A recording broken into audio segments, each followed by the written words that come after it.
வெளிப்படுத்தல் 14:13.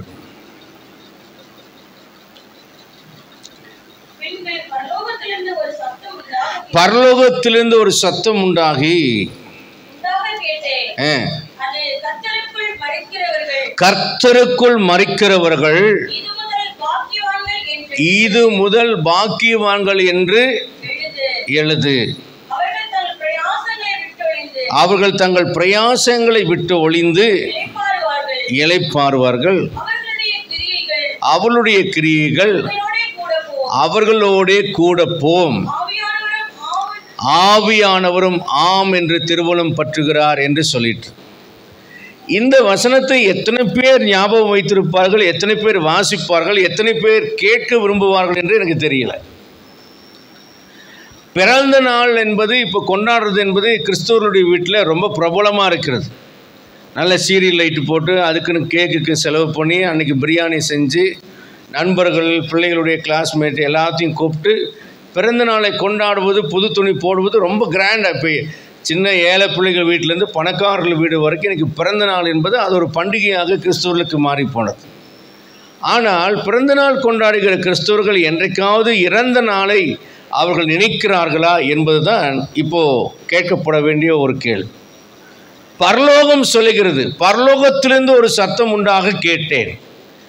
இன்றைக்கு இந்த சத்தத்தை எத்தனை பேர் கேட்க ஆவலாக இருக்கிறீர்கள், எத்தனை பேர் நாளைக்கு கேட்க உங்களை ஒப்புக் கொடுக்கிறீர்கள் என்பது எனக்கு தெரியாது. பரலோகத்திலிருந்து ஒரு சத்தம், இது முதற்கொண்டு கிறிஸ்துவுக்குள் மரிக்கிறவர்கள் பாக்கியவான்கள். உடனடியாக சொல்லலாமா? யோபு 5:26 சொல்கிறார், தானியம் ஏற்ற காலத்தில் அம்மாரத்தில் சேருவது போல முதிர் வயதிலே கல்லறையில் சேர்வீர் என்று சொல்கிறார். மற்ற மதத்தினருக்கும் நமக்கும் என்ன வித்தியாசம் என்றால், கிறிஸ்தவன் தன்னுடைய மரணத்திலே நம்பிக்கை உள்ளவன். வேதம் சொல்கிறது, நீதிமான் தன் மரணத்திலே நம்பிக்கை உள்ளவன் என்று வேதம் சொல்கிறது. தன்னுடைய மரணத்தை குறித்து யாராவது கேட்க விரும்புவார்கள் என்றால் பெரும்பகுதி யாரும் கேட்க விரும்புவதில்லை. யார் கேட்க விரும்புவார்கள் என்றால் தேவனுடன் உண்மையான உறவு வைத்திருப்பவர்களும் பரலோகம் செல்லவேன் என்கிற நம்பிக்கை உள்ளவர்களும் தங்களுடைய வாழ்க்கையிலே குற்றமற்றவர்களுமாக இருக்கிறவர்களுமே இந்த மாதிரியான வார்த்தைகளை கேட்க விரும்புவார்கள். கர்த்தருடைய பரிசுத்தமான நாமத்துக்கு மகிமை உண்டாகட்டும். 7 காரியத்தை நான் உங்களுக்கு வேகமாக சொல்லி நான் கடந்து போகிறேன். எல்லாருக்கும் முடிவு உண்டு என்பதை முதல்ல நம்ம அண்டர்ஸ்டாண்ட் பண்ணணும். எல்லாருக்கும் என்ன உண்டு? நான் பிறந்துட்டேன், எனக்கு முடிவு உண்டு. இப்போ எங்கள் மாமியார் அட்மிட் பண்ணப்பட்டிருக்காங்க, அவங்களுடைய முடிவு நாட்கள் நெருங்கி இருக்கிறது. இப்போ டாக்டர்கள் சொல்லிட்டாங்க, மருந்துகள் கொடுக்குறோம், பாடி ஏற்றுக்கொள்ள மாட்டேங்குது. ஆனால் தூங்குவதற்கான மருந்துகள் கொடுத்தால் பாடி பார்ட்ஸ் வந்து ரெஸ்ட் எடுக்கும். என் பொண்ணுக்கிட்ட கேட்டேன், தூக்கு மருந்து வேலை செய்து ஆனால் இம்யூன் பூஸ்ட் பண்ணுற மருந்து கொடுத்தா வேலை செய்யலை, ஏன் அப்படின்னு சொல்லி கேட்டேன். அப்போ என் மக சொன்னால், இம்யூன் பூஸ்ட் பண்ணுறது மறுபடியும் வாழ வேண்டும் என்பதற்காக, உறுப்புகள் இயங்க வேண்டும் என்பதற்காக, அதற்கு துணை செய்வதற்கான மருந்துகள். ஆனால் உறுப்புகள் என்ன செய்கிறது? என்னால் இயங்க முடியாது, ஆகவே எனக்கு இந்த மருந்தை ஏற்றுக்கொள்ள முடியாது என்று வேண்டாம் என்று சொல்கிறது. உறங்குவதற்கான மருந்து என்பது உறுப்புகள் ஓய்வு எடுப்பதற்காக கொடுக்கப்படுகிற மருந்து. உறுப்புகள் சொல்கிறது, எனக்கு ஓய்வு வேண்டும், இதுக்கு மேலே என்னால் ஓட முடியாது, என்னை விட்டுவிடு என்கிறது. அப்போ இந்த ஆத்மா வாழ்கிற இந்த சரீரம் ஒரு வாகனம் போல, ஒரு கூடாரம் போல, இது உள்ளே இருந்து கொண்டு இந்த ஆத்மாவை சுமந்து கொண்டிருக்கிறது. ஒரு காலகட்டத்துக்கு அப்புறம் இந்த சரீரம் சொல்கிறது, என்னை விட்டுடு, நான் மண்ணுக்கு போகிறேன், என் தாய் வீட்டுக்கு போகிறேன், ஆத்மாவே நீ உன் சொந்த வீட்டுக்கு கிளம்புறதுக்கு நீ ரெடியாக என்று சொல்கிறது. அப்பொழுது தான் நடக்கும்போது முட்டி வலியில் ஆரம்பித்து மீசை முடியிலேருந்து தலைமுடி வரைக்கும் நரைக்க ஆரம்பிக்கிறது. நாம் என்ன செய்கிறோம்? அதுக்கு கருப்பாக ஒரு மையை பூசி மனசை ஏமாற்றி வெள்ளையடிக்கப்பட்ட கல்லறைகள் என்று சொல்வதற்கு பதிலாக நம்ம கல்லறைக்கு போகக்கூடாது என்பதற்காக கருப்பு மையை பூசிக்கிறோம். போலிகளாக வாழ்கிறோம், நம்மை நாமே ஏமாற்றிக்கொள்கிறோம். மேக்கப்பெல்லாம் பண்ணி, ஃபேஷியலெல்லாம் பண்ணி நம்ம யங்காக வைத்துக்கொண்டு எனக்கு வயதாகவில்லை என்று போலியாக சொல்லி கொண்டு திரிகிறோம். எதற்காக இந்த முடியை நரைக்க வைக்கிறார்? என் மனைவி என் மகளும் இந்த முடியை கருப்பு அடிக்கிறதுக்கு என்னை துரத்திக்கிட்டு விரட்டுவாங்க. ஒவ்வொரு முறையும் என் தலைமைக்கு டை அடிக்கும்போது என் மனைவி என்கிட்ட நல்லா திட்டம். ஏன்னா எனக்கு பிடிக்காது, எரிச்சலாக இருக்கும். என்ன பெயிண்ட் அடிக்கிற, என்ன அப்புற பட்டி வலிக்கிற, விடு போதும் அப்படின்னு சொல்லுவேன். சும்மா இருங்க, அசிங்கமாக இருக்குது, போடுங்க போடுங்க அப்படின்னுட்டு நல்ல திட்டு வாங்கினாலே என் மனைவி எனக்கு டை பூசுறதுல உறுதியாக இருப்பார். நம்ம போலியாக நம்ம ஏமாற்றிக் கொள்கிறோம். ஆண்டவர் சொல்கிறார், ஏன் உனக்கு வயசாயிடுச்சு, உனக்கு முடிவு காலம் வரப்போகுது, நீ என்னை சந்திக்க வா, உன்னை பரிசுத்தமாக்கு, உன்னை ஆயத்தப்படுத்திக்கோ அப்படிங்கிறாரு. நாம் அதை ஏற்றுக்கொள்ள மாட்டேங்கிறோம். பிரசங்கம் 7:2 சொல்லுகிறது, துக்க வீடு உண்டு, மனுஷனுடைய முடிவு அங்கே காணப்படும். இப்போ துக்க வீட்டுக்கு போங்க, அங்கே எல்லா மனுஷனுடைய முடிவு காணப்படும். அதனால் விருந்து வீட்டுக்கு போகிறத விட துக்க வீட்டுக்கு போங்கிறாங்க. ஆனால் நமக்கு துக்க வீட்டுக்கு போகிறதுக்கு அங்கே போய் அப்படி தலை இப்படி எட்டி பார்த்துட்டு வந்துடும்.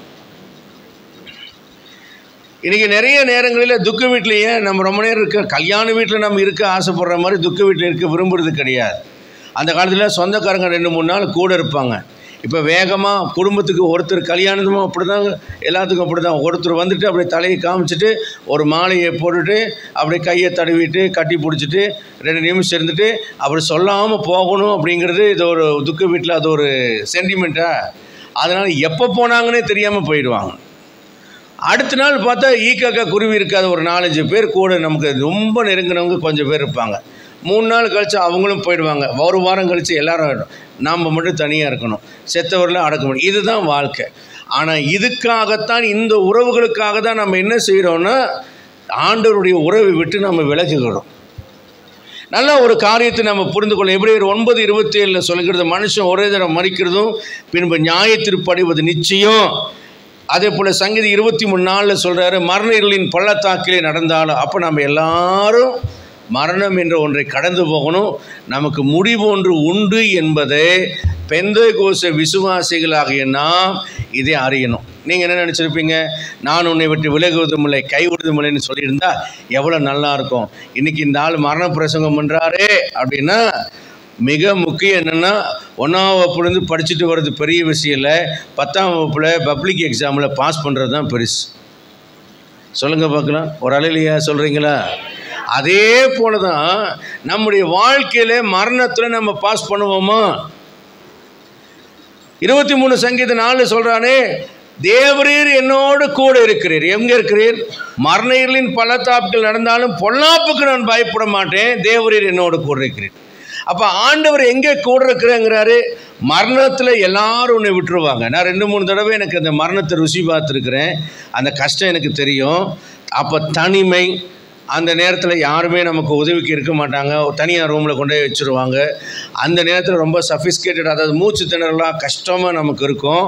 அந்த நேரத்தில் தான் நம்ம ஆத்மா சொல்லும் பாருங்கள், 1008 உடன்படிக்கைகள், 1008 பொருத்தனைகள், 1008 பரிசுத்தமாகுங்கள், நினைவுக்கு வராத பாவங்கள் எல்லாம் சிந்திச்சு பார்த்து பரிசு. ஏன்னா எங்கடா நரகம் போயிட்டு என்னடா பண்ணுறதுன்னு அந்த பயத்தில் பாவ அறிக்கைகளை செய்துட்டு ஆண்டவரோட பரிசுத்தமாக இருக்குது. எத்தனை பென்ஷன் வாங்கினாலும் சரி, எத்தனை சம்பளம் வாங்கினாலும் சரி, எத்தனை பிஸ்னஸ் பண்ணி சம்பாதிச்சாலும் சரி, எத்தனை பொண்ணு, எத்தனை வீடு, எத்தனை கார், எத்தனை பங்களா, எல்லாம் வேஸ்ட். எங்கள் அம்மாவை பார்க்குறேன், அவ்வளோ சௌரியமாக வாழ்ந்தவங்க. இன்றைக்கி எங்கள் வீடை பார்க்குறேன், எங்கள் அம்மா அந்த தரையை எத்தனை தடவை வேலைக்காரங்களை தொடக்கி வைப்பாங்கன்னு எனக்கு தெரியும். வேலைக்காரங்களாம் ஓடி போயிடுவாங்க. ஆனால் எங்கள் அம்மா இன்றைக்கி கல்லறைக்கு போயிட்டாங்க, வீடை பார்க்குறேன், இருக்கிறவங்க தான் அனுபவிக்கிறாங்க. ஆனால் அவ்வளோ தூரம் பராமரித்து என்ன பிரயோஜனம் இல்லையே. கடைசி நாட்களில் எங்கள் அம்மா 5 வருஷங்களாக ஆண்டவரை சந்திக்க நான் ஆயத்தப்படுகிறேன்னு சொல்லி எல்லாத்தையும் விட்டுட்டு, அவங்க புருஷன் எல்லாத்தையும் விட்டுட்டாங்க. எங்களுக்கு சொல்லுவாங்க, ஆண்டவரை சந்திக்க ஆயத்தப்படுங்க, நான் அப்பா வீட்டுக்கு போக போகிறேன், நீங்கள் ஆயத்தமான ஒரு வார்த்தை கேட்போம். இதைத்தான் என் தம்பிக்கு, அண்ணனில் இருக்கிற தம்பிக்கு சொல்லுவாங்க, எனக்கு இங்கே திருச்சியில் சொல்லுவாங்க, என் தங்கச்சிக்கு சொல்லுவாங்க, எங்கள் அப்பாவுக்கும் சொல்லுவாங்க, சும்மா தூங்காதீங்க, நல்லா ஜெபம் பண்ணுங்க, பரலோகம் போக மாட்டீங்க அப்படின்னு எங்கள் அப்பாவை சத்தம் போடுவாங்க. ஜெபத்துக்கு வரவங்களுக்கெல்லாம் அவங்க சொல்கிறதெல்லாம், ஆண்டவரை சந்திக்க நீ ஆயத்தப்படு, வருவேல தாமதிக்கலாம், ஆனால் மரணம் வந்தால் நீ போவையான்னு கேட்பாங்க. அப்போ நம்முடைய முடிவை நாம் என்றைக்கும் உணர்கிறவர்களாக ஒரு பெந்தேகோஸ்தே விசுவாசி காணப்பட வேண்டும். ஏனென்றால் எபிரேயர் 2ஆம் அதிகாரத்தில் வாசிக்கிறோம்ல, 14-15 வசனத்தில், மரணத்துக்கு அதிகாரியான பிசாசானவனை தமது மரணத்தினாலே அழித்து ஜீவகாலமெல்லாம் மரண பயத்துக்குள்ளான மக்களாயிருக்கிற எல்லாரையும் விடுதலை பண்ண அவர் நமக்காக மரித்து மரணத்தின் மேலே ஒரு ஜெயத்தை கொடுத்து, மரணத்தை குறித்து பயப்படாதே என்று நம்முடைய ஆண்டவர் சொல்லி போயிருக்கிறார். ஆமென். மரித்தேன், இதோ சதா காலங்களிலும் உயிரோடு இருக்கிறேன், அவரை விசுவாசிக்கிறவன் மறியாமலும் இருப்பான் என்று வேதம் சொல்கிறது. அப்போ நித்திய ஜீவனை அடைவேன், எனக்கு முடிவு உண்டு. ஆனால் நிரந்தரமான முடிவல்ல. இந்த சரீரம் என்கிற போர்வையை விட்டு நான் வெளியே வந்து விடுவேன். இதுதான் கிறிஸ்துவனுடைய மரணம்.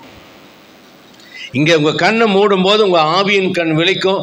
உங்கள் ஆத்ம மனிதன் இந்த சரீரத்தை விட்டு வெளியே பெட்லேருந்து எழுந்து வர்ற மாதிரி எழுந்து வருவான். நீங்கள் பார்ப்பீர்கள், தேவதூதர் நின்று கொண்டிருப்பார்கள். போகலாமா என்ற புன்னகையோடு வரவேற்பார்கள். ஒரு இசைக்கான உங்களுக்காக வரவேற்பின் கீதங்கள் இசைக்கப்படும். ஒளிய பொருந்திய பாதை உங்களுக்கு கண்களிலே தெரியும். உங்களை சுற்றிலும் உங்கள் மனைவியோ அல்லது கணவனோ பிள்ளைகளோ சொந்தக்காரங்களோ அழுகிறதை நீங்கள் பார்ப்பீர்கள். கொஞ்ச நேரம் அவங்கள பார்ப்பீங்க. தேவதூதர் சொல்லுவாங்க, அவங்க மாயையிலே கட்டப்பட்டிருக்கிறாங்க, அவங்க அப்படித்தான் அழுவாங்க, வா, அவங்க அப்புறம் வருவாங்க, நாம் போகலாம் என்று அழைப்பார்கள். நீங்கள் புரியாமல் பார்ப்பீங்க. அப்போ தான் நான் பண்ண பிரசங்கமெல்லாம் வரும். என்ன பிரசங்கம்? பாஸ்டர் சொன்னாரே மரணம் வரும், தேவதூதர் வருவாங்கன்னு. உண்மையாகவே தேவதூதர் எனக்கு 2 வருஷத்துக்கு முன்னால் ரொம்ப உடம்பு முடியாமல் போயிட்டேன்ல, அப்போ மறிச்சிருவேன்னு விசுவாசிகளுக்கெல்லாம் கூட மெசேஜ் போட்டேன். ஏன்னா கன்ஃபார்மாக நான் இறந்துருவேன்னு எனக்கு அப்படி ஒரு இது வந்துருச்சு. அந்த மாதிரி ஏன்னா மூச்சு விட முடியாமல் ஆயிடுச்சு, ஸ்டக் ஆகிடுச்சு. அப்போ என்னமோ ஆயிடுச்சு உள்ள எனக்கு, அதனால் ஆப்ரேஷனில் ஏதோ ஃபெயிலியர் ஆகிடுச்சு, நான் இறந்துருவேன் நினச்சிட்டு எல்லாத்துக்கும் மெசேஜ் போட்டேன். அப்போது நான் உத்து பார்க்குறேன், எங்காவது வெளிச்சம் தெரியுதா, எங்காவது தேவதூதர் தெரியுதா, எங்கேயுமே தேவதூதரையும் காண, வெளிச்சம் காண. அப்போ நான் நினச்சேன், ஐயோ போச்சுடா, இவ்வளோ வருஷம் ஊழியம் செஞ்சு இவ்வளோ வருஷம் வாழ்ந்து போச்சுடா, ஒன்றையுமே காணுமே, அப்போ நம்ம எங்கே போகிறோன்னு தெரியலையேன்னு. அப்போ தான் எனக்கு பிறகு தான் புரிஞ்சுது, இல்லை இன்னும் ஊழியம் செய்யணும்னு ஆண்டு நாட்களை வச்சிருக்கிறதுனால ஒளி பொருந்திய பாதியும் தெரியல, தேவதூதனும் என் கண்ணுக்கு தெரியல. ஆனால் என் தங்கச்சி மறிக்கும்போது சொன்னால், அத்தா தேவதூரில் வந்துட்டாங்க, என்னை அழைக்கிறாங்க, நான் போகிறேன்னு சொன்னேன். அவளுக்கு தெரிஞ்சிச்சு, ஆனால் எனக்கு தெரியல. என்ன சொல்ல வரேன் நீங்கள் புரிஞ்சுக்கொள்ளுங்க. நீதிமான் தன் மரணத்தில் நம்பிக்கை உள்ளவனாக இருக்கிறார். அப்போ எந்த விசுவாசிக்கு மரணம் வந்தாலும் பயப்படாமல் இருப்பேங்கிற நம்பிக்கை இருக்கிறதோ நீங்கள் ஆயத்தமாக இருக்கீங்கன்னு அர்த்தம். அப்படின்னா உடனே சாகிறீங்கன்னு அர்த்தம் இல்லை, மறிக்கிறீங்கன்னு அர்த்தம் அல்ல. நீங்கள் உயிர் தெழுவதற்கு நீங்கள் ஆயத்தமாக இருக்கீங்க, பரம் செல்லுவீங்க. நீங்கள் பயப்பட வேண்டிய அவசியம் இல்லை. ஏனென்றால் இயேசு மரணத்திலிருந்து நம்மை மீட்டெடுத்திருக்கிறார். அல்லேலூயா. நரகத்துக்கு அனுப்ப கர்த்தருக்கு ஒரு நாளும் விருப்பம் இல்லை. அது தெரியுமா உங்களுக்கு? நரகத்தை அவர் நமக்காக படைக்கவும் இல்லை. பிசாசுக்காகவும் அவனுடைய தூதர்களுக்காகத்தான் கர்த்தர் நரகத்தை ஏற்படுத்தினாரே தவிர நரகத்தை நமக்காக ஏற்படுத்தலை. நமக்கு அவர் ஏற்படுத்தினது பரதீசை ஏற்படுத்தியிருக்கிறார். பரதீஸ் ஒரு டெம்பரவரியான பிளேஸ். எதுக்கு டெம்பரவரி? நம்ம மறிச்ச உடனே நம்முடைய ஆத்மாவை கொண்டு போய் இளைப்பாறுவதற்காக கர்த்தர் பரதீசை படைத்திருக்கிறார். அங்கே நாம் இளைப்பாறப்படுவோம். ஆபிரகாமின் மடி என்றதற்கு பெயர். லாசரு தேற்றப்பட்டது போல நாம் அங்கே தேற்றப்படுவோம். அல்லேலூயா. அங்கே பரதீசு எப்படி இருக்கும் என்று பெரிதாக நமக்கு விளக்கப்படவில்லை. ஆனால் தேற்றப்படுதல் என்பதனுடைய அர்த்தம் என்னவென்றால், பூமியில் நீங்கள் பட்ட கஷ்டத்துக்கு பதிலாக அங்கே உங்களுக்கு நன்மைகள் வழங்கப்படும் என்ற அர்த்தம். பரலோக ராஜ்யத்தில் புசிப்பும் குடிப்பும் இல்லைன்னு சொல்லுவாங்க. ஆனால் நான் சொன்னால் அதை நம்பலை. ஏனென்றால் தூதர்கள் சாப்பிடுகிற மன்னாவை இஸ்ரவேல் ஜனங்களுக்கு கொடுத்தார். மன்னானா என்னன்னு கேட்டதுக்கு பேர் தான் மன்னா. அப்போது தூதர்கள் சாப்பிடல அப்படின்னா அப்புறம் தூதர்கள் சாப்பிட்ற மன்னான்னு ஏன் பைபிள் எழுதியிருக்கு? அதே மனுஷன் சாப்பிட்ருக்கான், உருண்டையான வஸ்துவாக இருந்துச்சு, அதை இடித்து பொடி பண்ணி அப்பமாக சுட்டு இஸ்ரவேல் ஜனம் சாப்பிட்ருக்கான். அப்போது பரலோகத்தில் புசிப்பு குடிப்பு என்பது பூமியில் இறைச்சியும் கீரையும் நெல்லையும் அவிச்சு சாப்பிட்ற மாதிரி அல்ல. அந்த உணவே வேற. பூமியில் குடிக்கிற தண்ணீர் பரலோகத்தில் அந்த தண்ணீர் இல்லை, அது ஜீவ தண்ணீர். ஒரு காலம் குடித்தாலும், இயேசு சொல்கிறார், பரிசுத்தாவிய மீன்மணி சொன்னாலும் பரலோகத்தில் ஜீவ தண்ணீர் உள்ள நதிகள் 22ஆம் அதிகாரத்தில் நீங்கள் படித்து பாருங்கள். ஜீவ தண்ணீர் உள்ள நதி ஓடிச்சான். அந்த 2 கரைகளிலேயும் மாதந்தோறும் கனி கொடுக்கிற ஜீவ விருட்சம், 12 விதமான ஜீவ விருட்சம். ஏதேன் தோட்டத்தில் 1 இருந்துச்சு, ஆனால் இங்கே 12 ஜீவ விருட்சம். அப்படின்னா ஜீவ விருட்சத்தின் கனியை யார் சாப்பிட்றதுக்காக அங்கே வச்சுருக்காரு? வேறு யாரும் இல்லை, நீங்களும் நானும் சாப்பிட்றதுக்காக தான். ஒரு அல்லேலூயா சொல்லுங்கள். நம்முடைய ஆவிக்குரிய மனிதனுக்கு ஏற்ற ஆவிக்குரிய ஆகாரமாக தரம் உயர்த்தப்பட்ட ஆகாரத்தை வைத்திருக்கிறார். விண்வெளியில் வசிக்கிற மக்களுக்கு விண்வெளியில் அவங்க சாப்பிடக்கூடிய ஆகாரங்கள் என்று தனியாக ஸ்பெஷலாக செஞ்சு கொடுப்பாங்க. அதே போல பரதீசில் வாழ்கிற, நித்திய ஜீவனோடு வாழ்கிற, புதிய வானம் புதிய பூமியில் வாழ்கிற நமக்கென்று விசேஷித்தமான காரியங்களை கர்த்தர் வைத்திருக்கிறார். இப்பொழுது அது அதிகமாக வெளிப்படுத்தப்படவில்லை, ஆனால் அங்கே போகும்போது நமக்கு அறிவோம், அங்கே நாம் தேற்றப்படுவோம். அல்லேலூயா. அப்போ நமக்கு முடிவு உண்டு என்பதை நாம் முதலாவது புரிந்து கொள்ள வேண்டும். இரண்டாவதாக, நம்முடைய விசுவாசம், நான் ஒரு கிறிஸ்தவன், இது ரெண்டையுமே நம்ம விளங்கப்படணும். எபிரேயர் 9ஆம் அதிகாரம் 14ஆம் வசனம் சொல்லுகிறது,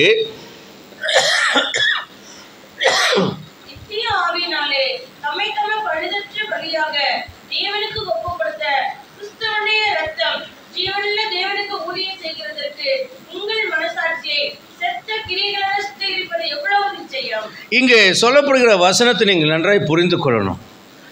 பரலோகம் போற ஒரு கிறிஸ்தவன் எப்படிப்பட்டவனாய் இருக்கிறான் என்றால், அவன் மனம் திரும்பினவனும் பாவம் மன்னிக்கப்பட்டவனுமாய் இருக்கிறான். பாவம் எப்படி அவனுக்கு மன்னிக்கப்படுகிறது என்றால், அவனுடைய மனசாட்சியவே கழுவி சுத்திகரிக்கிற அளவுக்கு அவனுடைய பாவம் மன்னிக்கப்பட்டிருக்கிறது. அல்லேலூயா. நல்ல ஒரு அல்லேலூயா சொல்லலாம். நம்ம ஒருத்தருக்கு விரோதமாக, இப்போ தம்பி டெரிக்கு விரோதமாக நான் ஏதோ ஒரு தப்பு பண்ணிட்டேன்னா, அப்புறம் அவர்கிட்ட போய் கன்ஃபஸ் பண்ணுறேன், அவர் உங்களை மன்னிச்சிட்டேன்னு சொல்கிறாரு. ஆனாலும் அவர் மன்னித்தாலும் நான் வீட்டுக்குள்ளே இருக்கும்போது, நீ இப்படி அந்த பையனுக்கு விரோதமாக ஒரு பாவம் பண்ணிட்டியே, ஒரு தவறு செய்யிட்டியே, என் மனசாட்சி என்னை குத்திக்கிட்டே இருக்கும். நிறைய நேரங்களில் பாவம் மன்னிக்கப்பட்டாலும் குத்துகிற ஒரு மனசாட்சியோடு நிறைய பேர் வாழ்கிறத பார்க்குறோம்.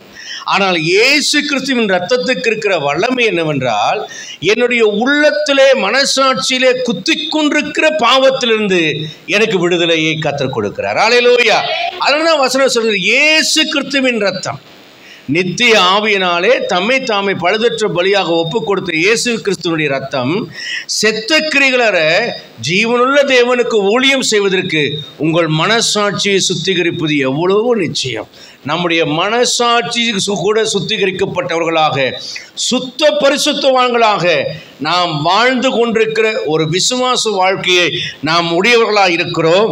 நாம் முழுக்க ஞான ஸ்நானம் பெற்று பாவம் மன்னிக்கப்பட்டு மனம் திரும்பி சுத்த மனசாட்சியோடு ஒரே தேவன், ஒரே ஸ்நானம், ஒரே விசுவாசத்தின் என்ற அடிப்படையில் வாழ்கிற மனிதன் என்பதை நாம் இந்த உலகத்துக்கு நிரூபித்து காண்பிக்க வேண்டும். அல்லேலூயா. மூன்றாவது காரியம், பரலோகம் போகிற ஒரு விசுவாசியினுடைய வாழ்க்கை எப்படி இருக்கிறது என்றால், அவர் சொல்லுகிறார், என்னுடைய வாழ்க்கை இந்த பூமிக்கு உரியது அல்ல என்று அவர் விளங்கப்படுத்துகிறார். இந்த வாழ்க்கை, இப்போ உதாரணம் நீங்கள் பார்த்தீங்கன்னா, சிலோன்லேருந்து வந்த ஒரு விசுவாசி ஒருவர், ஒரு புறஜாதிய மனுஷன் ஒருவர் இருந்தார். அவரை நான் சந்திக்கும் போது அவர் வீட்டில் எந்த சாமானுமே அவர்கிட்ட இல்லை.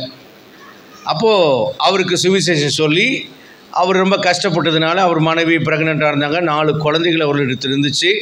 அவங்களுக்கு ஹெல்ப்பெல்லாம் பண்ணிவிட்டு, அப்போ அவர்கிட்ட சொன்னேன், வேலையெல்லாம் வாங்கி கொடுத்து, அப்போ வேலையெல்லாம் கிடச்சிச்சு, சம்பாத்தியம் பண்ணினாங்க. அப்போ நான் கேட்டேன், ஏன் நீங்கள் கேஸ் வாங்க மாட்டேங்கிறீங்க, ஏன் சைக்கிள் வாங்க மாட்டேங்கிறீங்க, ஏன் கட்டல் கூட இல்லாமல் இருக்கீங்க அப்படின்னு சொல்லி அவரிடத்துல நான் கேட்டேன். அவர் பார்க்கலாம் பாஸ்டர் அப்படியே சொல்லுவார். அவங்க மனைவி கர்ப்பிணியாக இருந்ததுனால என்னிடத்துல 2-3 கட்டல் இருந்ததுனால ஒரு மரக்கட்டல் அவங்களுக்கு கொடுத்தேன், ஒரு பீரா கொடுத்தேன், ஒரு அலமாரி கொடுத்தேன், ஸ்டவ்வு கொடுத்தேன், இப்படி சாமான்கள் கொடுத்தேன். நான் கொடுத்த சாமானத்தை வச்சு தான் அவர் யூஸ் பண்ணிருந்தார, புதுசாக ஒரு சாமானம் அவர் வாங்கவே இல்லை. திடீர்னு ஒரு நாள் என்ன பண்ணார், கொஞ்சம் கொஞ்சமாக ஒருத்தருகிட்டே கடன் வாங்கியிருந்தார். திடீர்னு ஒரு நாள் என்ன பண்ணிட்டாருன்னா, வீட்டை போய் பார்க்கும்போது வீட்டில் ஆளும் இல்லை, குடியும் இல்லை, சாமானமும் இல்லை, ஒருத்தருமே இல்லை, எல்லாரும் ஓடி போயிட்டாங்க.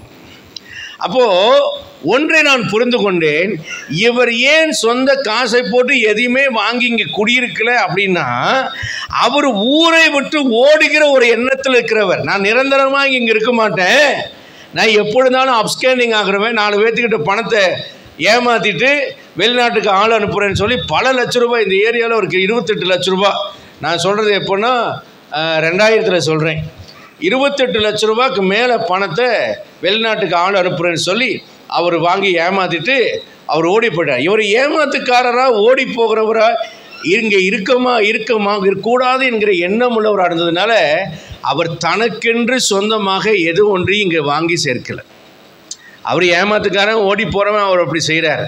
ஆனால் நம்ம ஏமாத்துக்காரங்கள, நாம் பரலோகம் போகிறவங்க இங்கே நான் நிரந்தரமாக இருக்கக்கூடிய ஒரு நபர் அல்ல என்று நமக்கு தெரியும்.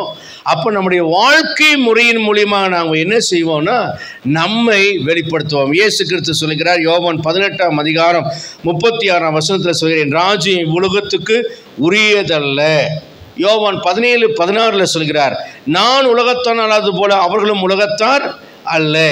எபிரேயர் 11ஆம் அதிகாரம் 9ஆம் வசனத்தில் வாசிக்கிறோம், ஆபிரகாம், ஈசாக்கு, யாக்கோபெல்லாம் பரதேசிகளைப் போல சஞ்சரித்து அந்நியனும் பரதேசிகள் இந்த பூமியில 13ஆம் வசனத்தில் அறிக்கையிட்டு விசுவாசத்தோடு மரித்தார்கள். அவருடைய நோக்கம் என்னவென்றால், அவர்கள் இங்கே இருக்க மாட்டோம், நாம் பரலோகத்துக்கு போகிறோமே அப்படிங்கிறனால தான் அவ்வளோ செழிப்பு இருந்தாலும் வீடு கட்டாமல் கூடாரத்தில் ஆபிரகாம், ஈசாக்கு, யாக்கோபு வாழ்ந்தார்கள் என்று வேதம் சொல்கிறது. அதுக்காக நான் மாடி வீடு கட்ட வேண்டாம்னு சொல்லலை, இடம் வாங்க வேண்டாம்னு சொல்லலை. நம்முடைய ஆத்துமா பூமியின் மேலே பற்றுதலாக இல்லாமல் இருக்க வேண்டும். ஏனென்றால் நாம் இதையெல்லாம் விட்டு ஓடப்போகிறோம். பிலிப்பியரில் 4ஆம் அதிகாரத்தில் கடைசியில் வாசிக்கிறோம், இவ்வுலகத்தில் ஐஸ்வர்யம் உள்ளவர்கள் இருமாப்பான சிந்தையுள்ளாயிராமல் நிலையற்ற ஐஸ்வர்யத்தின் மேலே நம்பிக்கை வைக்கிறவர்களாயிராமல் வருங்காலத்துக்கு தங்களுக்கு பொக்கிஷத்தை ஆதாரமாய் வைக்குவதற்காக தானம் தர்மம் செய்யவும் ஏழை எளியவர்களை விசாரிக்கவும் உதாரத்துவமாய் கொடுக்கிறவர்களுமாய் இருக்க வேண்டும் என்று வேதம் சொல்கிறது. அப்படியானால் என்னை ஒரு பொக்கிஷக்காரனாக ஐஸ்வர்யவானாய் ஆசீர்வதிக்கப்பட்ட ஒருவனாய் கர்த்தர் என்னை மாற்றுகிறார் என்றால் எந்த நோக்கம் அவர் என்னை உயர்த்துவதற்கு காரணமாக இருந்ததோ அந்த நோக்கம் நிறைவேறும்படியாக ஏழை எளியோர்களை விசாரிப்பதும் தான தர்மம் செய்வதும் ஊழியங்களுக்கு உதவி செய்கிறதுமாக என்னுடைய செல்வத்தை பயன்படுத்தணும். நிலையற்ற ஐஸ்வர்யத்தின் மேல் நான் நம்பிக்கை வைக்காதவனாக காணப்பட வேண்டும். அல்லேலூயா. அப்போது பரலோகம் போகிறவங்க மூணாவது என்ன சொல்கிறாங்கன்னா, நான் பூமிக்குரிய ஒரு ஆள் அல்ல, நான் பரலோகம் போகக்கூடிய ஒரு ஆள் என்பதை தங்கள் வாழ்க்கையின் வாயிலாக விளங்கப்படுத்துவார்கள். என் தகப்பனாரும் தாயாரும் ஏராளமான தான தர்மங்களை கர்த்தர் செய்தார்கள். நான் ஆலயத்தை, பழைய ஆலயத்தும் அதுவும் நமக்கு சொந்த இடம்தான், இந்த ஆலயத்தை கட்ட வேண்டும் என்று சொல்லி நான் விரும்பின போது இந்த இடத்தை வாங்குவதற்காக பணத்தை ஜனங்கிட்ட கேட்கலாம் என்ற போது கர்த்தர் சொன்னார், நீயே வாங்கு என்று சொன்னார். எங்கள்கிட்ட காசும் இல்லை, நானே பரதேசி, நான் இங்கே போய் ஆண்டவரை வாங்குறேன்னு சொன்னேன். ஆண்டவர் சொன்னார், இல்லை நீ தான் வாங்கணுன்னார். அதே போல் நான் கொஞ்சம் கைமாத்து பணம் வாங்கிட்டு பிறகு அந்த பணத்தை நான் அடைத்தேன். அதுக்கப்புறம் ஆலயத்தை கட்ட வேண்டும் என்று சொல்லி நான் ஜெபித்த போது கர்த்தர் சொன்னார், நீயே கட்டு, மக்கள்கிட்ட ஏன் கேட்குற, நீயே கட்டுனார். பல பாஸ்டர் எங்கிட்ட சொல்லியிருக்கிற சாட்சி என்னவென்றால், அந்த விசுவாசி 4 லோடு செங்கல் கொடுத்தார், இந்த விசுவாசி 500 மூட்டை சிமெண்ட் வாங்கி கொடுத்தார், அவர் 50,000 கொடுத்தார், இந்த அம்மா 4 பவுன் கொடுத்துச்சுன்னு.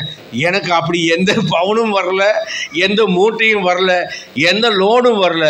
கர்த்தர் எனக்கு சொன்னதெல்லாம் என்ன தெரியும், உன் பிள்ளை பேரில் போட்டுக்கல டெபாசிட், அதை எடுத்து போடு. எங்கள் அம்மா திருமணத்துக்காக என் மகளுக்கு, பெரியவளுக்கு, சின்னவளுக்கெல்லாம் பணம் டெபாசிட் பண்ணி வைத்திருந்தாங்க. இந்த காசு இருக்குல்ல, அதை எடுத்து போடு, இந்த இடம் இருக்குல்ல, இதை விற்று போடுன்னு சொல்லி அப்படித்தான் இந்த சபையை கட்டினே தவிர யாரும் பெரிய லம்ப் அமௌண்ட்லாம் கொடுக்கவே கிடையாது. கணக்கு வழக்கெல்லாம் வச்சுக்கிற நீங்கள் எப்போ வேணால் வந்து எங்கிட்ட பார்க்கலாம். எதுக்கு சொல்கிறேன்னா, இவங்களுக்கெல்லாம் ஆண்டவர் ஒரு மாதிரி சொல்கிறார், எனக்கு மட்டும் ஏன் சொல்கிறார் அப்படிங்கும்போது நான் ஒன்றை உணர்ந்தேன், நான் இந்த பூமிக்குரியவன் அல்ல. எனக்கு தெரியும், என் மனைவி அடிக்கடி சொல்லுவாங்க, கர்த்தருக்கு கொடுத்துருக்கீங்க. நான் சொன்னேன், இந்த 2 நாளைக்கு முன்னால் கூட சொன்னேன், பிள்ளைக்கு கல்யாணம் பண்ணணும், ஆனால் எங்கிட்ட காசே இல்லைன்னு சொல்லுவாங்க. இங்கே இல்லைன்னு சொல்லாத. என் மனைவி சில விஷயங்களை கண்டிப்பாக இருப்பாங்க, பாஸ்டர் வந்துட்டு இல்லைன்னு சொல்லாதீங்க. இல்லைம்மா, நான் உண்மையை தான் சொல்கிறேன், உண்மையை சொல்லுங்கள், அதுக்காக பயப்படாதீங்க. கர்த்தருக்காக நிறையா கொடுத்துருக்கீங்க, கர்த்தர் உங்கள் பிள்ளைக்கு தேவையை பார்த்து கொள்வார், கண்டிப்பாக கர்த்தர் செய்வார். பரலோகம் போனீங்கன்னா உங்களுக்கு நல்ல தார தப்பட்டையெல்லாம் ஊதி ஆண்டவர் உங்களுக்கு பெரிய மகிமையை தருவார். சரியா? அதனால நீ இல்லைன்னு இருக்காதீங்க. படுத்துட்டு இருக்கும்போது தான் சொன்னேன், முந்தானேத்து பக்கத்தில் ஏபி சொன்னேன், ஆமாப்பா சர்ச்சில் மட்டும் பெருசாக பிரசங்கம் பண்ணுற, இங்கே வந்துட்டு புலம்புற, நல்லா சொல்லுமா அப்படின்னு அவன் சொன்னான். எனக்கு வெக்கமாக போயிடுச்சு. சில நேரங்களில் மாம்ச பிரகாரமான ஒரு கவலை, அது நம்மக்கிட்ட ஒன்றும் இல்லையே, ஆனால் அவங்க ஞாபகப்படுத்தினாங்க, கர்த்தருக்காக நீ செய்திருக்க, கர்த்தர் உனக்கு பரலோகத்தில் வைப்பார். என்றைக்குமே நம்முடைய நம்பிக்கையை நம்ம சரியாக வைத்து நான் பூமிக்குரியவன் அல்ல, நான் பரலோகத்துக்குரியவன் என்பதை நான் நிரூபிக்க வேண்டும். நான்காவதாக நம்முடைய ஆசை. என்ன ஆசை? எபிரேயர் 11ஆம் அதிகாரம் 16ஆம் வசனம் சொல்கிறது, இதையல்ல மேன்மையான பரமதேசத்தையே விரும்பினார்கள். ஹீப்ரு 11:16 16வது வசனத்தில், அதையல்ல விட்டு வந்த தேசத்தை அல்ல, அதை காட்டிலும் மேன்மையான பரம தேசத்தை விரும்பினார்களாம். விட்டு வந்த தேசத்தை கொஞ்சம் நான் யூடியூப்பில் போய் பார்த்தேன், அவ்வளோ செழிப்பாக இருக்குது. அந்த தேசத்தை விட்டுட்டு வனாந்தரத்துக்குள்ளே வந்துட்டு காட்டுக்குள்ளே உட்காந்துக்கிட்டு, இஸ்ரவேல் தேசமெல்லாம் முன்பு பார்த்திங்கன்னா காடு மேடுமாக கிடந்தது. அந்த தேசத்துக்குள்ளே வந்தாங்க. ஆனால் அதையும் கூட அவங்க விரும்பலை, பரம கானானை அவர்கள் விரும்பினார்களாம். அல்லேலூயா. நீங்கள் நினைக்கிறீங்களா பவுலை கூட்டிகிட்டு போன மாதிரி பரலோகத்துக்கு ஆபிரகாமை கூட்டிகிட்டு போய் காமிச்சிருப்பாருன்னு? இல்லை இஸ்ரவேல் தேசத்தை டூர் சுற்றி பார்க்குற மாதிரி நீங்கள் ஈசாக்கையும் யாக்கோபையும் கூப்பிட்டு டூர் அடித்து காமிச்சிருப்பாருன்னு நினைக்கிறீங்களா? இல்லை. இவங்க கர்த்தர் சொன்ன வார்த்தை. நல்லா கவனிங்க. இன்றைக்கி நமக்கு பழைய ஏற்பாடு புதிய ஏற்பாடு இருக்கிறது, யூடியூப்பில் எத்தனையோ விஷயங்கள் இருக்கிறது, நம்ம கைங்களில் எத்தனையோ ஆவிக்குரிய புஸ்தகங்கள் எல்லாம் இருக்கிறது, விளக்க உரைகள் எல்லாம் இருக்கிறது. ஆனால் ஆபிரகாமுக்கும் ஈசாக்குக்கும் யாக்கோபுக்கும் பரலோகத்தை பற்றி சொல்கிறதுக்கு ஆண்டவருடைய அசரீரியான வார்த்தையை தவிர வேறு ஒன்றுமே கிடையாது. நீங்கள் யோசிச்சு பார்த்துருக்கீங்களா? நம்ம வாரம் வாரம் பிரசங்கம் கேட்குறோம், யூடியூப்பில் நிறைய விஷயங்களை பார்க்குறோம், நிறைய கிறிஸ்டின் சேனல்ஸில் நிறைய கற்பனை காட்சிகளை கிராஃபிக் பண்ணிலாம் நமக்கு இப்படி தான் பரலோகம் இருக்குன்னெல்லாம் காமிக்கிறாங்க. ஆனால் ஆபிரகாமுக்கு எதை பார்த்தான்? ஆபிரகாம் ஈசாக்கு எதை பார்த்தான்? யாக்கோபு எதை பார்த்தான்? அவங்க பரலோகத்தை அவங்க பார்த்ததே கிடையாது. ஆனால் விசுவாசித்தார்கள். ஒரு அல்லேலூயா சொல்லுங்களேன். விசுவாசித்தாங்க. நான் இருக்கிற இடத்துக்கு உன்னை கூட்டிகிட்டு போவேன் அப்படின்னு ஆபிரகாமுக்கு ஆண்டவர் சொன்னபோது அவன் அதை விசுவாசித்தான். மேன்மையான பரமதேசம், ஆண்டவர் வாழ்கிற ஒரு தேசம் இருக்கிறது என்பதை அவன் விசுவாசித்தான். ஆனால் அது எப்படி இருக்குன்னு அவனுக்கு என்ன செய்யாது? தெரியாது. இன்னைக்கு நம்ம நிறைய காரியங்களை படிக்கிறோம், ஆனால் அவர் படிக்கவில்லை. ஆனால் அவங்க விசுவாசித்தாங்க. அதனால தான் அவங்களுடைய விசுவாசத்தை கனம் பண்ணினார். 2 கொரிந்தியர் 5ஆம் அதிகாரம் 1-2 வசனத்தில் சொல்கிறாரு அப்போஸ்தலனாகிய பவுல், பூமிக்குரிய இந்த வீடு அழிந்தாலும் கைவேலையில்லாத நித்திய வீடு பரலோகத்தில் உண்டு என்று சொல்கிறார். அந்த பரம வாசஸ்தலத்தை தரித்துக்கொள்ள நான் வாஞ்சியாக இருக்கிறேன் என்று சொல்கிறார். அதே போல் பிலிப்பியர் 1ஆம் அதிகாரம் 23ஆம் வசனத்தில், தேகத்தை விட்டு பிரிந்து கிறிஸ்துவுடனே கூட இருக்க எனக்கு ஆசை உண்டு என்று சொல்கிறார். இன்றைக்கி நிறைய பேருக்கு அமெரிக்கா போக ஆசை, இஸ்ரேல் தேசத்தை போய் சுற்றி பார்க்கணுன்னு ஆசை, விட்டு வந்த தேசத்துக்கு போகணுன்னு ஆசை, அட்லீஸ்ட் இந்த சிங்கப்பூர் மலேசியாவுக்காவது போயிட்டு வரலான்னு ஒரு ஆசை, இல்லைன்னா கீழே இருக்கிற ஸ்ரீலங்காவுக்காவது போயிட்டு ஒரு என்ன வட்லாப்பமும் ஏதோ ஒன்று இருக்குமே அதை சாப்பிட்டுட்டு வரணும்னு ஒரு ஆசை. சில பேருக்கு ராமேஸ்வரமோ அல்லது வேளாங்கண்ணிக்கு போய் மீன் சாப்பிடணுன்னு ஒரு ஆசை. நானும் மின்னுக்கிட்ட கன்னியாகுமரி கூட்டிகிட்டு போ, ஒரு மீன் சாப்பிட்லான்னு ஒரு 20 வருஷமாக கேட்குறேன். ஆனால் மின்னு கூட்டிகிட்டே போக மாட்டேங்குது கன்னியாகுமரிக்கு. இப்படிலாம் நமக்கு பல ஆசைகள் இருக்கிறது. ஆனால் பவுல்கிட்ட கேட்டால் அவர் சொன்னே ஒன்று தான் சொல்லுவார், தேகத்தை விட்டு பிரிந்து கிறிஸ்துவுடனே கூட இருக்க எனக்கு ஆசை. ஒரு அல்லேலூயா சொல்லுங்க பார்க்கலாம். இன்றைக்கி நம்ம பிள்ளைங்க வெளிநாடு போகணும்னு நம்ம ஆசைப்படுறோம், நாம் வெளிநாடு போகணுன்னு ஆசைப்படுறோம், என்னென்னமோ ஆசைகள் இருக்கிறது. ஆனால் பரலோகம் போகிற கிறிஸ்துவனுக்கு இந்த தேகத்தை விட்டு பிரிந்து இயேசுவோடு இருக்க வேண்டும் என்ற ஒரு ஆசை மட்டும்தான். அல்லேலூயா, அல்லேலூயா. சபையானது இழந்து போன ஒரு விஷயம் என்னென்னா, அதிகமாக இயேசுவின் வருகையையும் மரணத்தையும் மறுவாழ்வையும் பேசுவாங்க. இப்போ அவைகளெல்லாம் மறந்து வாக்குதத்தங்கள் தான் அதிகமாக பேசப்படுகிறது. வாக்குதத்தங்கள் கர்த்தருக்குள் இருந்தால் அதுக்காக நீங்கள் ஒன்றும் பிரயாசப்பட வேண்டாம், எல்லாமே நிறைவேறும். நம்ம தலையாக இருப்போம், பூமியில் கீர்த்தியாக இருப்போம், மேன்மையாக இருப்போம். ஆனால் முடிவு என்னென்னா நம்ம பரலோகம் போக வேண்டும். அதுதான் நமக்கு தேவையான ஒரே முடிவு. அப்போ என்னுடைய ஆசை என்னவாக இருக்க வேண்டும்? நான் இயேசுவோடு இருக்கணும்னு ஆசைப்படும்.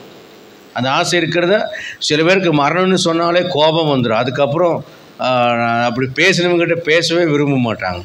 ஆனால் நான் சொல்லுகிறேன், ஒரு பரிசுத்தவானுக்கு மறிக்க வேண்டும் என்கிற ஆசை இருக்கும். எப்படின்னா இயேசுவோடு நான் இருக்க வேண்டும். அல்லேலூயா, அல்லேலூயா. 5ஆவதாக என்னுடைய நம்பிக்கை எப்படிப்பட்டதாக இருக்க வேண்டும்? தீத்து 1ஆம் அதிகாரம் 3ஆம் வசனத்தை எடுத்தவர்கள் படிங்க. என்னுடைய நம்பிக்கை 1 கொரிந்தியர் 15ஆம் அதிகாரம் 51-52 வசனத்திலையும் வாசிக்கிறோம். இதோ ஒரு ரகசியத்தை உங்களுக்கு சொல்லுகிறேன், ஆகிலும் நாம் மரிப்பதில்லை, கடைசிய காலம் தொனிக்கும், அப்பொழுது நாம் எல்லாரும் மேன்மையான உயிர்த்தெழுதலை அடைவோம் என்று வாசிக்கிறோம். அதே போல தீத்து 1:3 பொய்யொறியாத தேவன் ஆதி காலம் முதற்கொண்டு நித்திய ஜீவனை குறித்து வாக்குத்தத்தம் பண்ணி அதை குறித்த நம்பிக்கையை பற்றி தேவபக்திக்கு ஏதுவான சத்தியத்தை அறியும் அறிவும் விசுவாசமும் தேவனால் தெரிந்து கொள்ளப்பட்டவர்களுக்கு உண்டாகும்படி. அல்லேலூயா. அப்ப சத்தியத்தை எதற்காக அறிவிக்கிறார்? நித்திய ஜீவனை குறித்த நம்பிக்கை நமக்கு உண்டாவதற்காகத்தான் சத்தியம் நமக்கு அறிவிக்கப்படுகிறது. ஒரு அல்லேலூயா சொல்லலாமா? மற்றது எல்லாமே பார்த்தீங்கன்னா இந்த தொட்டுக்கு கொடுக்குற மாதிரி தான். மெயின் மெனு வந்து பார்த்திங்கன்னா பிரியாணி மெயின் மெனு அல்லது இட்லி மெயின் மெனுனா இந்த கார சட்னி, தேங்காய் சட்னி, புதினா சட்னி, பொடி, எண்ணெய், சாம்பாரெல்லாம் பார்த்திங்கன்னா தொட்டுக்க. இந்த பூமிக்கு அடுத்த எல்லா காரியங்களையும் மனைவி ஆகட்டும், கற்றுக் கொடுக்குற கணவன் ஆகட்டும், பிள்ளைகளாகட்டும், அம்மா அப்பாவாகட்டும், எல்லாருமே எதற்காக தேவன் நமக்கு தருகிறார் என்றால் நாம் நித்திய ஜீவனை அடைவதற்கான தகுதியை அடைவதற்காகத்தான். நமக்கு 2 வீலர்லேருந்து சாப்பிட்ற சாப்பாடுலேருந்து உடுக்கிற உடையிலேருந்து நம்ம போகிற சபை வரைக்கும் கர்த்தர் நமக்கு அருளி செய்வதெல்லாம் எதற்குன்னா நாம் நித்திய ஜீவனை அடைவதற்காக. அப்போ தேவன் தருகிற ஒவ்வொரு நன்மைக்கு பின்னாலேயும் ஒரு பிரிண்ட், ஒரு முத்திரை ஒன்று போடப்பட்டிருக்கும். அது என்னன்னு கேட்டால், நீ நித்திய ஜீவனை அடைவதற்காக நான் உன்னை இந்த ஆகாரம் கொடுத்து போஷிக்கிறேன், நீ நித்திய ஜீவனை அடைவதற்காக உனக்கு இந்த வண்டி வாகனங்கள் என்கிற வசதிகளை கொடுக்கிறேன், நீ நித்திய ஜீவனை அடைவதற்காக உனக்கு மனைவி பிள்ளைகளை நான் உனக்கு கொடுக்கிறேன், நீ நித்திய ஜீவனை அடைவதற்காக உனக்கு படிப்பு, வேலை, வருமானத்தை நான் கொடுக்கிறேன்.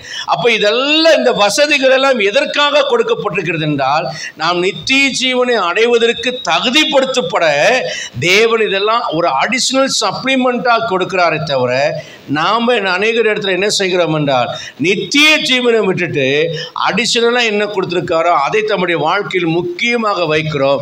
அதனால தான் களஞ்சியம் நிறைய விளைஞ்சு ஆத்மாவை நீ நிறைய நாளுக்கு சாப்பிடு, களஞ்சியத்தை இடித்து பெருசாக கட்டி நான் வாழ்வேன்னு ஒருத்தன் சொன்னவனை பார்த்து சொன்னார், மதிகேடனே, இந்த ராத்திரி உன் ஆத்மா உன்னை விட்டு எடுத்துக்கொள்ளப்பட்டால் நீ சேகரித்தவைகள் யாருடையவைகள் ஆகும் என்று அவனை பார்த்து கேட்டார். இப்போ நன்றாய் கவனிங்க, மல்டி மில்லியனராக நீங்கள் இருந்தாலும், எவ்வளோ பெரிய ஆஸ்தி ஐஸ்வர்யம் உள்ளவர்களாக இருந்தாலும், அவையெல்லாம் நம்ம விட்டுட்டு போகிறவங்க. ஆனால் அதையெல்லாம் கொடுத்ததற்குரிய நோக்கம் நாம் நித்திய ஜீவனை அடைய வேண்டும் என்பதற்காக.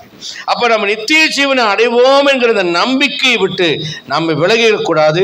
நீதிமொழிகள் 14:32 வாசிக்கிறது போல், நீதிமான் தன் மரணத்திலே நம்பிக்கை உள்ளவன். யோவான் 6:47 வாசிக்கிறோம், என்னை விசுவாசிக்கிறவன் நித்திய ஜீவன், விசுவாசிக்கிறவன் நித்திய ஜீவன் உண்டு என்று வாசிக்கிறோம்.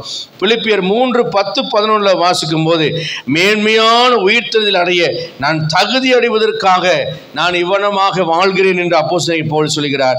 1 தெசலோனிக்கேயர் 4:13-14 வாசிக்கும் போது, நித்திய ஜீவன் அடைவோம் என்கிற நம்பிக்கைக்காகத்தான் நாம் ரட்சிக்கப்பட்டிருக்கிறோம் என்று வாசிக்கிறோம். அல்லேலூயா, அல்லேலூயா. ஆகவே நித்திய ஜீவன் என்பதை நம்முடைய வாழ்க்கையின் மையமாக, டெஸ்டினேஷனாக வைத்துக்கொள்ளணும். எதற்காக நான் பிடிக்கப்பட்டேன்? நித்திய ஜீவனை அடைவதற்காக. எதை நோக்கி நான் ஓடுகிறேன்? நித்திய ஜீவனை அடைவதற்காக ஓடுகிறேன். எபிரேயர் 12:1 சொல்கிறார், ஆகையால் மேகம் போன்ற இத்தனை திரளான சாட்சிகளுமே சூழ்ந்து கொண்டிருக்க பாரமான யாவற்றையும் நம்மை சுற்றி நெருக்கி நிற்கிற பாவத்தையும் தள்ளிவிட்டு விசுவாசத்தை துவக்குகிறவரும் முடிக்கிறவருமாகிய அவரையே நோக்கி, லக்கை நோக்கி பொறுமையோடு ஓடக்கடுவோம். விசுவாசத்தை துவக்கினவர் இயேசு, அவர் தான் முடிந்தது என்று சொல்லி பரலோகத்துக்கு என்னை அழைத்து கொண்டு போவார். ஒரு அல்லேலூயா சொல்லலாமா? அல்லேலூயா சொல்லலாமா? ஆக நம்முடைய நம்பிக்கை என்ன? நான் நித்திய ஜீவனை அடைவேன் என்கிற நம்பிக்கை. 6வதாக ஒரு காரியத்தை சொல்லி நான் வேகமாக கடந்து போகிறேன். 1 கொரிந்தியர் 11:1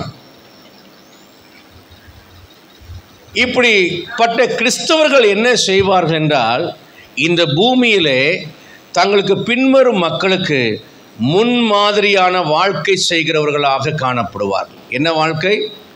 முன்மாதிரியான வாழ்க்கை. அதாவது மாதிரியான வாழ்க்கையை வாழணும், ஒரு மாதிரியான வாழ்க்கை வாழக்கூடாது. அல்லேலூயா. ரோல் மாடலாக வாழணும், எப்படி வாழக்கூடாது என்பவர்களாக நாம் வாழ்ந்து விடக்கூடாது. வாசிக்கலாம். 1 கொரிந்தியர் 11:1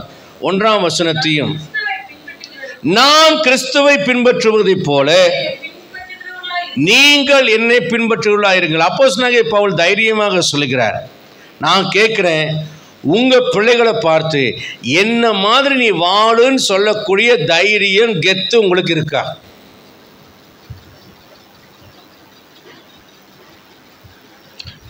இன்னொரு 7-8 வருஷம் கழிச்சு உனக்கு ஒரு பொம்பளை பிள்ளை பிறக்கும் அப்படின்னு வச்சுக்கோ.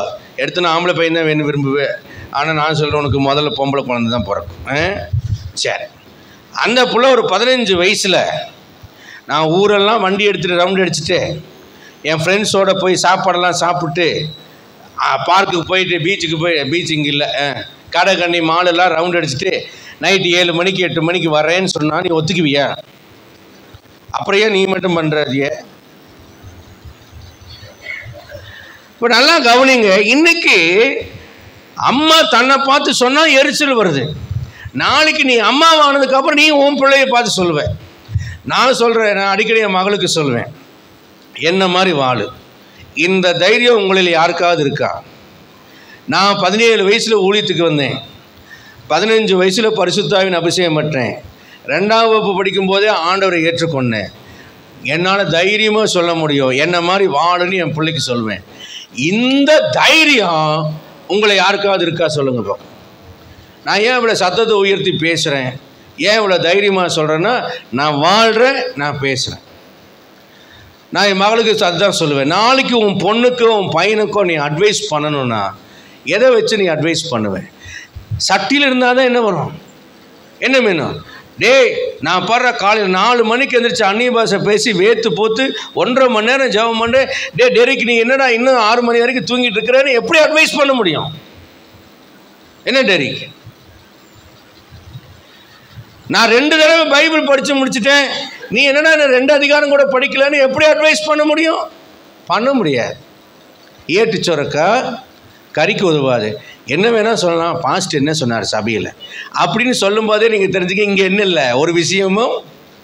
பாஸ்ட் என்ன சொன்னார், பாஸ்ட் என்ன சொன்னார், பைபிள் என்ன சொல்லுது. நான் சொல்கிறேன், இந்த வேதத்துக்கு உயிர் வரணும்னா நீங்கள் வாழ்ந்து காமிச்சோம். இந்த வசனம் அவமாய் போகக்கூடாது என்றால் இது எழுதப்பட்ட ஒரு புஸ்தகத்தின் வார்த்தையா இல்லாமல் இது ஜீவ வார்த்தை. எப்போ பேர் வரும் தெரியுமா? ஜீவனுள்ள நீங்க அதை கை கொள்ளும் போது இது ஜீவ வார்த்தையாகும். இல்லைன்னா இது எழுதப்பட்ட புஸ்தகத்தில் ஒரு வார்த்தையாகத்தான் இருக்குமே தவிர உங்கள் பிள்ளைங்க மதிக்கிற அளவுக்கு இது வார்த்தையை மாறாது. எங்கள் அம்மா அடிக்கடி சொல்லுவாங்க, எல்லாரும் சொல்லுவாங்க, அம்மாவையே உயர்த்துறான். உயர்த்துவேன். ஏன்னா எங்கள் அம்மா போதிச்சாங்க, பிரசங்கிச்சாங்க, வழிகாட்டினாங்க, வாழ்ந்து காட்டினாங்க, எங்களை அது மாதிரி நடத்தினாங்க. அதனால் நாங்கள் அடிக்கடி சொல்லுவோம். எங்கள் அப்பா பற்றி பெருசாக சொல்ல மாட்டோம், ஆனால் எங்கள் அம்மாவை பற்றி அதிகமாக சொல்லுவோம். ஏன்னா எங்கள் அம்மா வாசிக்கிறது மட்டுமல்ல வாழ்ந்து காட்டினார்கள், அதனால் நாங்கள் வாழ்கிறோம். அவங்க அடிக்கடி சொல்லுவாங்க, என் பிள்ளைங்க சத்தியத்தில் நடக்கிறாங்கிற சந்தோஷத்தை விட வேறு சந்தோஷம் எனக்கு இல்லைடா. எங்கள் அம்மா அப்பாவை 10 மணிக்கு போனால் ஜெபம் பண்ணிருப்பாங்க, 12 மணிக்கு போனால் ஜெபம் பண்ணிருப்பாங்க, நைட்டு சொல்கிறேன் 2 மணிக்கு போனால் ஜெபம் பண்ணிருப்பாங்க, 5 மணிக்கு தான் படுப்பாங்க. அப்படியெல்லாம் ஜெபம் பண்ணால்தான் இந்த பக்கம் புறஜாதி வீடும் இந்த பக்கம் புறஜாதி வீடும் நைட்டெல்லாம் வெள்ளிக்கிழமை கத்தும் போட்டு கத்துவாங்க. நான் சொல்லுவேன், என்ன கத்துறீங்க, சண்டைக்கு வருவாங்கன்னா வரமாட்டாங்க அப்படின்னு எங்கள் அம்மா சொன்னாங்க. ஏன்னா அவங்களுக்கு சொன்ன வெளிப்பாட்டின் பிரகாரம் பூசாரி சொல்லி பொய்யாகி போச்சு, மந்திரகாரன் சொல்லி பொய்யாகி போச்சு, ஜாதகம் சொல்கிறவங்க பொய்யா போச்சு. ஆனால் எங்கள் அம்மா மூலிமா கத்த சொன்ன வார்த்தை தான் அவங்க வாழ்க்கையில் நடந்தது. அதனால் அவங்க எங்கள் அம்மாவை பார்த்தோன்னே கும்பிடுவாங்க. காம்பவுண்டுக்கிட்ட வந்துட்டு, அம்மா இல்லைங்களா, அம்மா பார்க்கணுங்க அப்படின்னு வீட்டுக்கு பழம் இவைகளெல்லாம் எடுத்துகிட்டு வந்து எங்கள் தாயாரை பார்த்து ஜெபம் பண்ணிட்டு போவாங்க. ஏன்னா அவங்க வாயிலிருந்து புறப்படுகிற வார்த்தையை கர்த்தர் கனமணி அப்படியே அவருடைய வாழ்க்கையில் நடக்கிறார். புறஜாதியார் மக்கள் விசுவாசிக்க முடியாத அற்புதத்தை கர்த்தர் செய்கிறார். நீங்கள் இந்த வசனத்தை கனப்படுத்துங்க, இந்த வசனம் உங்களை கனப்படுத்தும், உங்கள் வாழ்க்கையில் கொண்டு வாங்க. நமக்கு பிரச்சனை என்ன தெரியுமா? பண வசதிகள் வருகிற வரைக்கும் தீவிரமாக உபவாசம் போடுவோம்.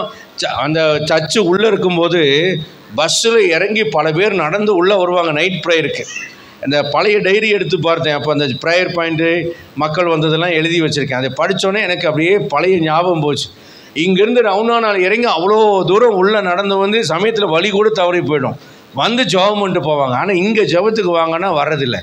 நான் என்ன நடந்ததுன்னு அப்படியே வித்தியாசத்தை பார்த்தா அப்போ எல்லாரும் கஷ்டப்பட்டாங்க. அப்போ கொடுத்த தசமபாகத்திலேருந்து எல்லாமே பார்த்தேன். 500 ரூபா, 200 ரூபா, 100 ரூபா, 1000 ரூபாய், 800 ரூபாய், அதுக்கு மேலே தசமபாகம் தாண்டாது. எல்லாத்துக்கும் வருமானம் கம்மி. எல்லாரும் ஏழ்மையில் இருந்தாங்க, கஷ்டத்தில் இருந்தாங்க. 5000 ரூபா 10,000 ரூபா வருமானத்தில் இருந்தாங்க. இப்போ எல்லாருக்கும் வருமானங்கள் பெருகிடுச்சு, நல்ல ஆஸ்தி ஐஸ்வர்யம் வந்துருச்சு. வசதி வர்ற வரைக்கும் ஆண்டவரை தேடினாங்க. ஆசீர்வதிச்சோடனே ஆண்டவரை விட்டுட்டாங்க. அதனால தான் ஆண்டவர் சொன்னார், தேவனுக்கு உலக பொருளுக்கு ஊழியம் செய்ய ஒருவனாலே கூடாது, 2 எஜமானுக்கு ஊழியம் செய்ய ஒருவனாலும் கூடாதுன்னார். இன்னைக்கு விசுவாசிகளே, உங்களை பார்த்து நான் கேட்குறேன், நீங்கள் அடிச்சுவட்ட மாதிரியாக உங்கள் பிள்ளைகளுக்கு வைத்து போயிருக்கிறீர்களா? உங்களுடைய சுகபோகமான வாழ்க்கையினாலே அடிச்சுவட்டை வைப்பதற்கு பதிலாக தவறான மாதிரியை நீங்கள் வைத்து போகிறீங்க. இளைய தலைமுறை மிகவும் மோசமாக போயிட்டுருக்கு.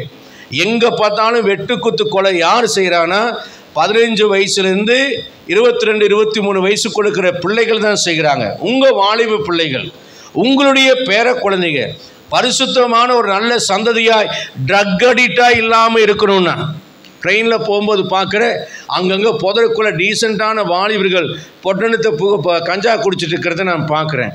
உங்கள் பிள்ளைங்க இந்த மாதிரி பாவங்களில் விழுந்து விடாமல் இருக்க வேண்டுமானால், விபச்சார பாவங்களிலே விழுந்து விடாமல் இருக்க வேண்டுமானால், ட்ரக் அடிக்டாய் மாறாமல் இருக்க வேண்டுமானால், ரவுடிசம் செய்வது இன்னைக்கு ஃபேஷனாக மாறிடுச்சு.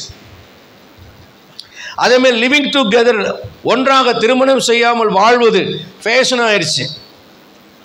3 8ஆம் வகுப்பு படிக்கிற பிள்ளைங்க, இந்த புள்ளிங்கோ அப்படிங்கிற இந்த தெருநாய்கள் இருக்கும் பாருங்க, பரதேசி நாய்கள், அந்த நாய்களுடைய பேச்சை கேட்டு விடிய விடிய ஒரு கலெக்டர் ஆஃபீஸருடைய பாலடைந்த கட்டடத்துக்கு பின்னால் பெரம்பலூரில் இருந்து விபச்சாரங்களை செய்து பிள்ளைங்களுக்கான இவ வீட்டுக்கு பர்த்டே பார்ட்டின்னு அவள் போயிட்டா, அவள் வீட்டுக்கு பர்த்டே பார்ட்டின்னு இவள் போயிட்டு, இப்படி 3 வீட்டில் ஏமாற்றிட்டு பிள்ளைங்க வரலன்னு போலீஸ் ஸ்டேஷனை கம்ப்ளைண்ட் பண்ணி ட்ரோன் மூலிமா சர்ச் பண்ணால் 3 பிள்ளைகளும் நிர்வாணமாக உட்காந்துட்ருக்காங்க. அவனுக்கெல்லாம் குதித்து ஓடிட்டாங்க.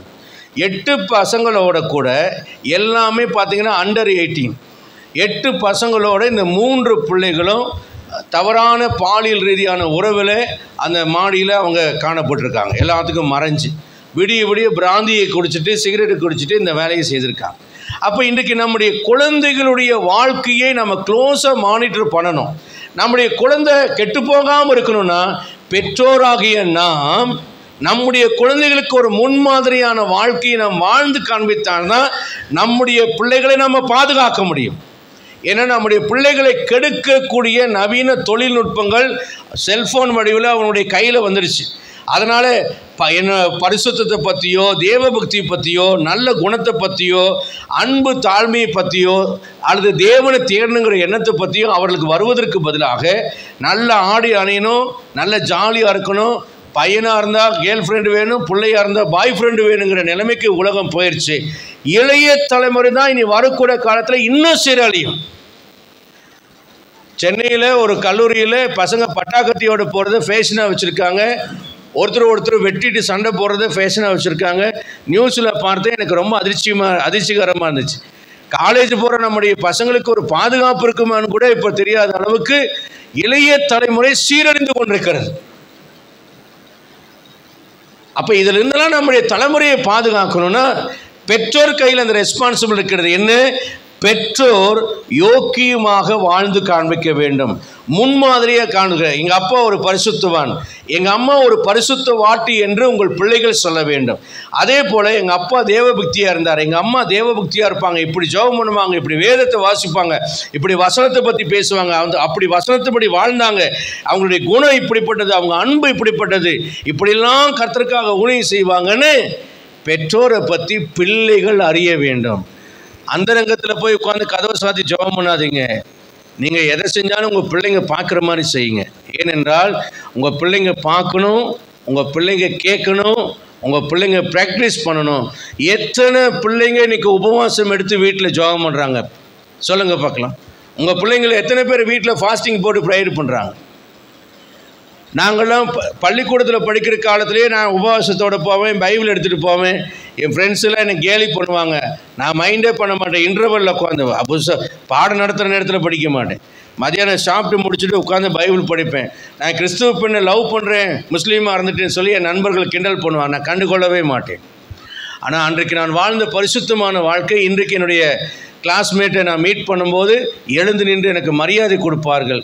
காரணம் என்னவென்றால், அன்றைக்கும் நான் பரிசுத்தவானாய் வாழ்ந்தேன், இன்றைக்கும் அப்படி வாழ்கிறேன் என்பதனால என் மேலே ஒரு தனி மரியாதையை வைத்து எனக்கு மரியாதை கொடுக்குறாரு. இதற்கு காரணம் என்னை போதித்த என்னுடைய தாய். ஒரு தோழியை போல எனக்கு சொல்லுவாங்க. சில பிள்ளைங்க லவ் பண்ணுறதுக்கு வருவாங்க, நான் எங்கள் அம்மாட்ட போய் சொல்லுவேன். எங்கள் அம்மா சொல்லுவாங்க, 2 கை அடித்தாதான்டா ஓசை வரும், ஒரு கையை என்ன காற்றுல வீசினாலும் ஓசை வராது. நீ எதையுமே அறியாதவன் போல, புரியாதவன் போல, தெரியாதவன் போல நடந்து கொள், குருடனை போலவும் செவிடனை போல் இருந்து விடு என்று சொல்லுவாங்க. அப்படி தான் நான் என் வாழ்க்கையில் எதையும் எங்கள் அம்மாவுக்கு ஒழித்ததில்லை, அதே போல் என் மனைவிக்கும் ஒழிக்கிறதில்லை. என்னுடைய ரைட் அண்ட் ராங் எல்லாமே எங்கள் அம்மாவுக்கும் தெரியும், என் மனைவிக்கும் தெரியும். எதுக்கு நான் சொல்ல வரேன்னா, உங்கள் பிள்ளைகளுக்கு ஒரு தோழமையோடு இருந்து அவர்கள் எப்படி வாழ வேண்டும் என்கிற ஒரு வாழ்க்கையை காண்பீங்க. இப்போ என் மகளுக்கு ஒரு கணவன் ஒரு மனைவி எப்படி வாழ வேண்டும் என்பதை ஒரு கணவன் மனைவியாக நாங்கள் ரோல் மாடலாக எங்கள் வீட்டில் வாழ்ந்து காண்பிக்கிறோம். ஒரு பொறுப்புள்ள குடும்ப பெண்ணாக எப்படி இருப்பது என்பதை என் மனைவி வாழ்ந்து காண்பிக்கிறார்கள். ஒரு பொறுப்புள்ள தகப்பனா எப்படி வாழ வேண்டும் என்று நான் காண்பிக்கிறேன். என் பிள்ளைகள் எங்களை பார்த்து கற்றுக்கொள்கிறார்கள்.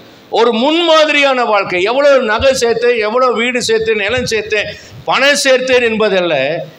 கணவன் மனைவி சண்டை சச்சரவு போட்டுக்கிட்டு அடிதடி போட்டுக்கிட்டு பிள்ளைங்களுக்கு வாழ்க்கை வெறுத்து போயிடும். வீட்டில் அன்பு ஸ்நேகம் இல்லாவிட்டால் அவர்கள் வெளியே தங்களுக்கு தோழமையையும் நட்பையும் தேட ஆரம்பிப்பார்கள். பிள்ளைங்க காதலிப்பதற்கு காரணம் டெம்டேஷன் மட்டுமல்ல, வீட்டில் கொடுக்கப்பட வேண்டிய முக்கியத்துவம், அன்பு, கவனிப்பு இதை கொடுக்காவிட்டால் என்ன செய்வாங்கன்னா, பிள்ளைங்க வெளியே போய் கெட்டு போவாங்க. நல்ல ஒரு அன்புள்ள பிள்ளை, வீட்டில் நல்லா கவனிக்கப்படுகிற பெற்றோர் முன்மாதிரியாக இருக்கிற பிள்ளையை போய் நீங்கள் லவ் அப்ரோச் பண்ண சொல்லுவாங்க, என்னுடைய பெற்றோர் என்னை இப்படி வளர்க்கவில்லை, அவர்களுக்கு இது பிடிக்காது, நான் அவர்களை வருத்தப்படுத்துகிற எந்த செயலையும் நான் செய்ய மாட்டேன், நான் ஆண்டவருடைய பிள்ளை, அதனால் இதெல்லாம் செய்ய மாட்டேன், சாரி என்று தான் சொல்லுவார். ஒரு அலையிலேயே சொல்லுங்கள் பார்க்கலாம். உங்கள் பிள்ளைங்க அப்படி சொல்கிறாங்கன்னு நீங்கள் தெரிஞ்சதுன்னா அதை விட நீங்கள் பாக்கியசாலிகள் வேறு யாரும் இல்லை. அல்லேலூயா. அப்போ நான் ஒரு முன் பரலோகம் போகிற ஒரு விசுவாசி தன் குடும்பத்தாருக்கும் சுற்றுப்புறத்தாருக்கும் நடுவில் முன்மாதிரியான ஒரு வாழ்க்கையை வாழக்கூடியவர்களாய் காணப்பட வேண்டும். 7வது காரியமாக சொல்லி நான் முடிக்கிறேன். என்னுடைய சந்தோஷமும் என்னுடைய எதிர்பார்ப்பும் என்ன அப்படின்னா, 3 யோவான் 3ஆம் வசனத்திலையும் 4ஆம் வசனத்திலையும் நாம் படிக்கிறோம். நான் ஏற்கனவே சொல்லப்பட்டேன், என் பிள்ளைகள் சத்தியத்தில் நடக்கிறார்கள் என்கிற சந்தோஷத்தை விட வேறு சந்தோஷம் எனக்கே இல்லை. என் பிள்ளை டாக்டராக இருக்குது, என் பிள்ளை சர்ஜனாக இருக்குது, என் பிள்ளை கலெக்டராக இருக்குங்கிற சந்தோஷத்தை விட என் பிள்ளை பரிசுத்தவானாக இருக்குதுங்கிறது தான் பரலோகம் போகிற விசுவாசியினுடைய முதன்மையான சந்தோஷமாக இருக்குது. கரங்களை விட்டுறலே சொல்கிறீங்களா? எங்கள் அம்மா அடிக்கடி என்னை பார்த்து சொல்லுவாங்க, இந்த வசனத்தை தான் சொல்லுவாங்க. சொல்லிட்டு சொல்லுவாங்க, நீ வேதத்தை மறந்தால் நான் உன் பிள்ளைகளை மறப்பேன்னு ஆண்டு சொல்லிக்கிறார். நான் இந்த வேதத்தை, அவங்க சொல்லுவாங்க, இந்த வேதத்தை நான் மறக்கவில்லடா, அதனால் கர்த்தர் உங்களை மறக்க மாட்டார் என்று சொல்லுவார். இன்றைக்கும் மனசோர்வு வருகிற நேரங்களில் என் தாயார் சொன்ன வார்த்தையில் என்னை நினைவுக்கு வரும். நான் ஆண்டவரிடத்தில் எப்படி ஜெபம் பண்ணுவேன் தெரியுமா? ஆண்டவரே, உமது அடியார் சரீரத்தில் ஜீவித்துக்கிற நாட்களில் எங்களுக்காக ஜெபித்த ஜெபங்களெல்லாம் நீர் கேட்டிருக்கிறீர் ஆண்டவரே. ஆபிரகாம் தன் சந்ததிக்காக ஜெபித்தான். அவன் மரித்த பின்பும் அவனுக்கு கொடுத்த வாக்குத்தத்தத்தை நினைத்து இஸ்ரவேல் மக்களிடத்தில் குறை இருந்தாலும் அவர்களை மன்னித்து வாக்குத்தத்தத்தை அவருக்கு நிறைவேற்றி கொடுத்தீங்களப்பா. அதுபோல் எங்கிட்ட குறை இருந்தாலும் எங்கள் அம்மாவை நினச்சி என்னை ஆசீர்வதிங்க ஆண்டவரே அப்படின்னு நான் ஜெபிக்கிற ஒரு தைரியத்தை என் தாயார் கொடுத்திருக்கிறார். நான் சொல்லுகிறேன், உங்கள் பிள்ளைகளுக்கு நீங்கள் எப்படிப்பட்ட ஒரு தைரியத்தை கொடுக்கணும், அல்லது பிள்ளைகளாக நீங்கள் உங்கள் பெற்றோருக்கு எப்படிப்பட்ட சந்தோஷத்தை கொடுக்கணும்னா, எந்த பிள்ளைங்க சத்தியத்தில் நடக்கிறார்களோ அந்த பிள்ளைகளுடைய பெற்றோருக்கு சந்தோஷம், அந்த பிள்ளைங்க பெற்றோரை சந்தோஷப்படுத்துகிற பிள்ளைகளாக மாறுகிறார். அல்லேலூயா, அல்லேலூயா. இதுதான் பரலோகம் போகக்கூடிய ஒரு விசுவாசினுடைய பெரிய ஒரு காரியம். ஆகையால் அவருடைய முடிவு எப்படி இருக்கிறது என்றால், எபிரேயர் 11:16 சொல்கிறது. இந்த விசுவாசியை பார்த்து ஆண்டவர் என்ன சொல்வார் என்றால், அந்த வசனத்தை மட்டும் வாசிங்க. எபிரேயர் 11:16.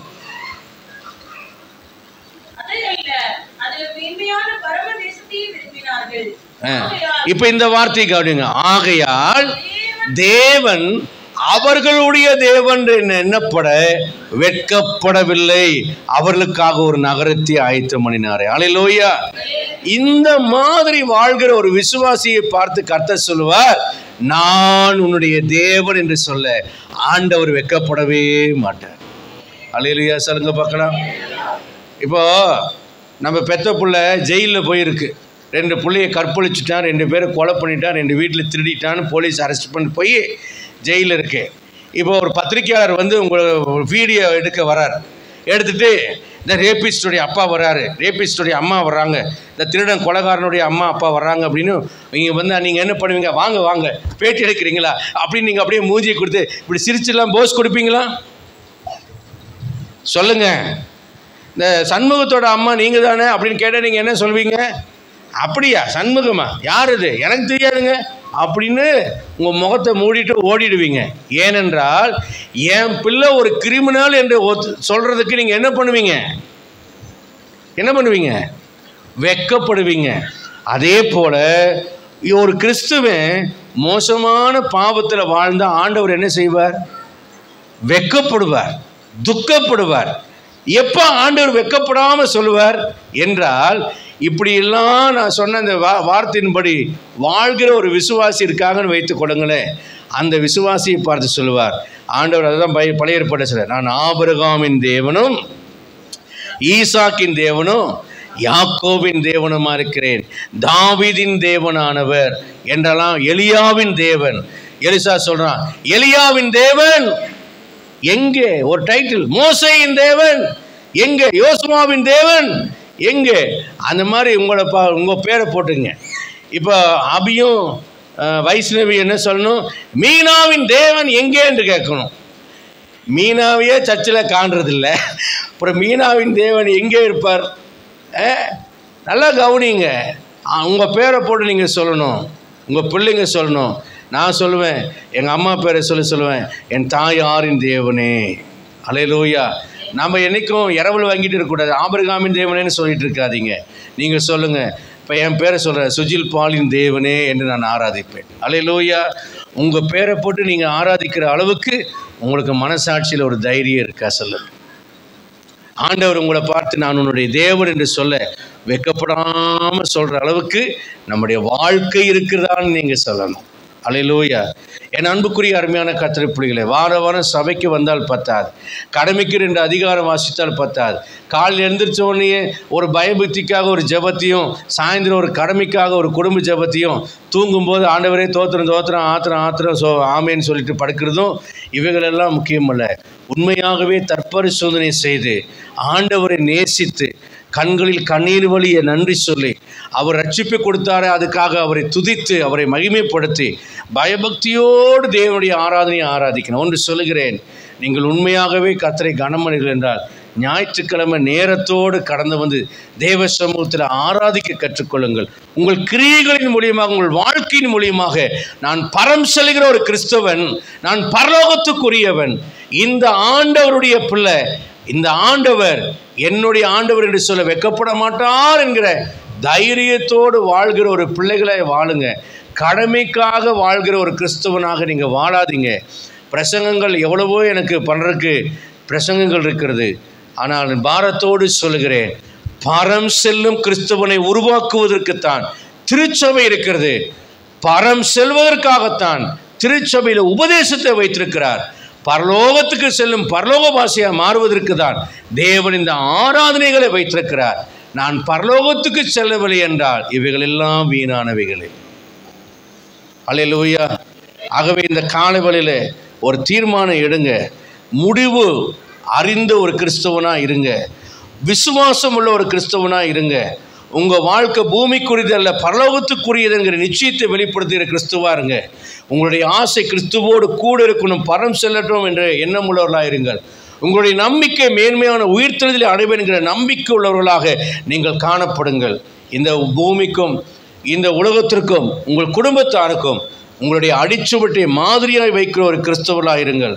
உங்களுடைய சந்தோஷம் உங்கள் பிள்ளைங்க சத்தியத்தில் நடக்கிறார்கள் என்பதாக அதை குறித்து சந்தோஷப்பட்டு களிகள் உள்ளாக இருங்கள். பரம் செல்கிற கிறிஸ்தவனுக்கு இந்த 7 தகுதிகள் உள்ளவர்களாக, வாழ்க்கை முறை உள்ளவர்களாக வாழ்வார்கள்.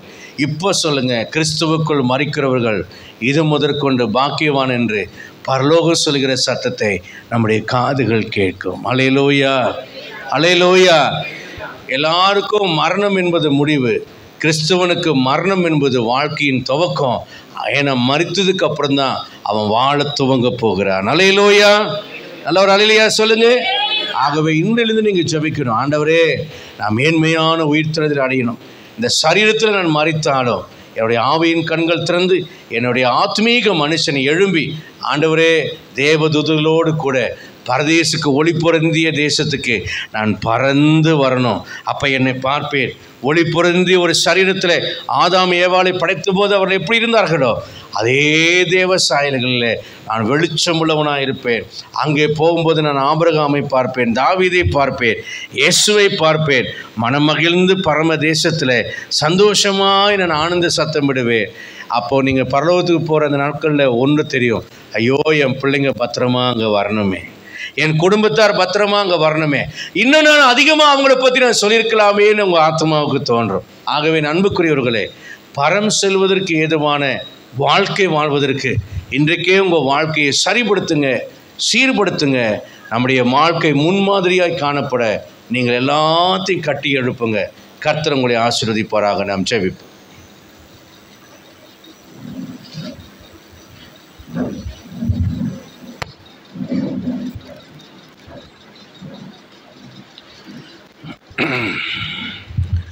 அன்பான தேவனுடைய பிள்ளைகளே, பரலோகத்தின் சத்தத்தை நாம் காது கொடுத்து கேட்க ஒரு ஆவிக்குரிய காது நமக்கு காணப்படட்டும். இந்த காலை வேளையில் கூட ஆண்டவரே, என் முடிவை குறித்து நான் உணர்ந்த ஒரு மனுஷனாக இருக்க எனக்கு உதவி செய்யுங்க. உயிர்த்தெழும் நம்பிக்கை உள்ளவனாக இருக்க எனக்கு உதவி செய்யுங்க. இந்த தேகத்தை விட்டு பிரிந்திருக்க நான் ஆசைப்படுகிற ஒரு மனுஷனாய், கிறிஸ்துவோடு கூட வாழ ஆசைப்படுகிற ஒரு மனுஷனாக இருக்க எனக்கு உதவி செய்யுங்க. இந்த பூமியில் அந்நியனும் பரதேசியுமாய் வாழ எனக்கு உதவி செய்யுங்க ஆண்டவரே. ஒரு முன்மாதிரியான வாழ்க்கையை என்னுடைய வீட்டாருக்கும் இந்த சமூகத்திற்கும் காண்பிக்க எனக்கு உதவி செய்யுங்க. எல்லாவற்றையும் பார்க்கலாம் ஆண்டவரே, என் பிள்ளைகள் சத்தியத்தில் நடக்கிறாங்க. அவங்க அழகாக இருக்காங்க, கலெக்டராக இருக்காங்க, அல்லது டாக்டராக இருக்கிறாங்கங்கிற சந்தோஷத்தை விட அவங்க கர்த்தருக்குள்ளே சத்தியத்துக்குள்ளே நடக்கிறாங்கிற சந்தோஷத்தோடு வாழ கிருபை செய்யுங்க ஆண்டவரேன்னு சொல்லி உங்கள் வாழ்க்கையை ஒப்பு கொடுங்க. இவர்கள்தான் பரம் செல்லும் கிறிஸ்தவர்கள். இந்த உங்களுக்கு ஒரு பேரை கொடுத்து கொள்ளுங்க, நான் பரம் செல்லும் கிறிஸ்தவன், இந்த பூமிக்கு நான் பரதேசி, நான் பரலோக குடி உரிமை பெற்ற நான் பரலோக வாசி என்று சொல்லி ஒவ்வொரு நாளும் நீங்கள் சொல்லுங்கள், என் பரம வாசஸ்தலத்துக்கு என்னை தகுதிப்படுத்துங்க, என் குறையை உணர்த்துங்க, என்னை ஆயத்தப்படுத்துங்க. ஏனென்றால் சீக்கிரம் எனக்கு முடிவு வரலாம். இன்னும் சிலருக்கு 25 வருஷம் இருக்கலாம், சிலருக்கு 50 வருஷம் இருக்கலாம், சிலருக்கு 5 வருஷம் இருக்கலாம், சிலருக்கு 3 வருஷம், 2 வருஷம், 1 வருஷம், 6 மாதம்னு இருக்கலாம். எனக்கு எத்தனை நாள் என்று தெரியாத ஆண்டவரே, ஆனால் நான் கர்த்தாவை உம்மை சந்திக்க நான் ஆயத்தப்படணும். அதே சமயத்தில் உம்மோடு நான் வரும்போது என் வீட்டாரை குறித்து கவலையில்லாதபடிக்கு அவர்களையும் சரியான பாதையில் வழிநடத்துகிற ஒரு பரிசுத்தமானும் பரிசுத்தமாட்டியுமாய் என்னை ஆசீர்வதிங்கன்னு ஒப்பு கொடுங்க. கர்த்தர் உங்களை ஆசீர்வதிப்பாராக. பரிசுத்தமான பிதாவே, இந்த நல்ல காலை வேளைக்காய் நாங்கள் ஜெபிக்கிறோம். இயேசுவின் நாமத்தில் எங்களை தாழ்த்தி வருகிறோம். குறைகளை உணர்ந்து தற்பரிசோதனை செய்து எங்களை நாங்களே நிதானித்து அறிந்து உலகத்தோடு ஒன்றாக நியாயந்திருக்கப்படாமல் வெற்றியோடு எங்களுடைய ஓட்டத்தை ஓடுவதற்கு பலனையும் கிருபையும் கொடுங்க. இந்த காலை வேளையில் தங்களுடைய ஆவியிலே உணர்த்தப்பட்டு தங்களுடைய முடிவை குறித்து தேவனாலே கர்த்தாவே ஆத்துமாவில் அந்த சத்தத்தை உணர்ந்து கர்த்தருக்குள் மரிக்கிறவர்களாக நான் காணப்படும்படிக்கு என்னை தகுதிப்படுத்துங்க என்று கேட்கிற ஆத்துமாவுக்கு கர்த்தர் நல்லவராக இருந்து தேவரீர் இந்த அடிச்சுவட்டிலே உம்மை போல நடந்து பரலோகத்தர் வாசியாய் மாறுவதற்கு தேவரீர் இரக்கம் செய்வீராக. சோதனைகள் போராட்டங்களிலிருந்து விடுதலை தருவீராக. வியாதிகள் பலவீனங்களிலிருந்து கர்த்தர் காப்பீராக. தரித்திரம் கடனிலிருந்து விடுதலை கொடுப்பீராக. மன உளைச்சல்கள் மன சோர்விலிருந்து கர்த்தர் விடுதலை தருவீராக. உற்சாகமான ஆவியினாலே கர்த்தர் தாங்குவீராக. உம்முடைய வசனத்தின் வெளிச்சத்தினாலும் சத்தியத்தின் பலத்தினாலும் இடை கட்டுவீராக. உம்முடைய நல்ல பரிசுத்த ஆவியான ஒரு செம்மையான பாதையில் வழிநடத்தி உம்முடைய பிள்ளைகளை ஆயத்தப்படுத்துவீராக. கேட்ட வார்த்தைகள் கொஞ்சமாக இருந்தாலும் அதனை சாரம் உம்முடைய பிள்ளைகளை அசைக்கத்தக்கதாக கர்த்தர் கிருபை செய்வீராக. அதையல்ல, அதிலும் மேன்மையான பரமதேசத்தை விரும்பினார்கள் என்ற வார்த்தையின்படி ஆண்டவரே, அவருடைய விருப்பமெல்லாம் பரம் செல்வதாகவும் பரலோகத்துக்கு பிறரை கொண்டு செல்வதாகவும் காணப்பட கிருபை கொடுங்க. இம்மட்டும் நடத்தினீர், அதற்காய் நன்றி. இனியும் நடத்த வல்லவராக இருக்கிறதற்காய் நன்றி. பரிசுத்தம் உள்ளவன் இன்னும் பரிசுத்தமாகட்டும், நீதி செய்கிறவன் இன்னும் நீதி செய்யட்டும் என்ற வார்த்தையின்படி இன்னும் மனத்தாழ்மை, இன்னும் அன்பு, இன்னும் பொறுமை, இன்னும் தெய்வீக குணங்களில் வளர கிருபை கொடுங்கப்பா. இன்னும் வசனத்தின் ஞானத்தை கொடுங்க. வசனத்தை கை கொண்டு வாழ்க்கையில் வாழ்ந்து வசனத்தின் சத்தியம் பிறரிடத்தில் பலன் தரத்தக்கதான சத்துவமுள்ள ஒரு வாழ்க்கை வாழ்வதற்கு கர்த்தர் கிருபை செய்யுங்க. சோதனைகளிலிருந்தும் இச்சைகளிலிருந்தும் பாவங்களிலிருந்து விலக்கி காருங்க. தூய நல்ல ஆவியானவருடைய துணையோடு கூட ஜெயம் கொண்ட கிறிஸ்துவ வாழ்க்கை வாழ கர்த்தர் கிருபை செய்யுங்க. உலகத்தின் அசுத்தங்களுக்கு விலக்கி பாதுகாத்து கொள்ளுங்க. சத்துருவின் கண்ணுக்கு விலக்கி தப்புவீங்க. எல்லா வேதனைகளிலிருந்து காப்பாற்றி ஜெபம் கேட்கிறவராக இருந்து தேவரீர் தம்முடைய பிள்ளைகளை நித்திய வழியிலே வழிநடத்துங்க. தொடர்ந்து உங்கள் கிருபைக்கு ஒப்புக்கொடுக்கிறேன், ஆசீர்வதிங்க. உம்முடைய வல்லமையுள்ள கரத்தில் அர்ப்பணிக்கிறேன். கிருபையுள்ள வசனமும் பரிசுத்த ஆவியான நிறுவனம் உம்முடைய பிள்ளைகளை ஆண்டு கொண்டு நடத்த ஒப்பு கொடுக்கிறேன். இதுவரைக்கும் நடத்தினீர், நன்றி ஆண்டவரே. இனி வரும் நாட்களிலேயும் சீர்படுத்தி ஸ்திரப்படுத்தி நிலைநிறுத்தி வலுவாதபடி காத்து உம்முடைய ராஜ்யத்துக்காக ஆயத்தப்படுத்தி ஜெபிக்கிறேன். இரட்சகராம் இயேசுவின் நாமத்தில் வேண்டுகிறேன் நல்ல பிதாவே. என் ஆத்துமாவே கர்த்தரை ஸ்தோத்திரி, என் ஆத்துமாவே கர்த்தரை ஸ்தோத்திரி. கர்த்தர் செய்த சர்வாங்களை மறவாது. ஆமென். நம்முடைய கர்த்தராக இயேசு கிறிஸ்துவின் கிருபையும் பிதாவாகிய தேவனுடைய அன்பும் பரிசுத்த ஆவியான அன்பின் ஐக்கியம் ஆசீர்வாதம் சந்தோஷம் அது நம் அனைவரோடும் உலகம் இருக்கிற சகல பரிசுத்தவான்களோடும் இன்றும் என்றும் கர்த்தர் திரும்ப வருமானம் இருப்பதாக. அல்லேலூயா. God bless you all. 1ஆம் தேதி நமக்கு காலை 5:30 மணிக்கு ஆராதனை. கலந்து கொள்ளுங்கள். கர்த்தர் உங்களை ஆசீர்வதிப்பாராக. ஆமென்.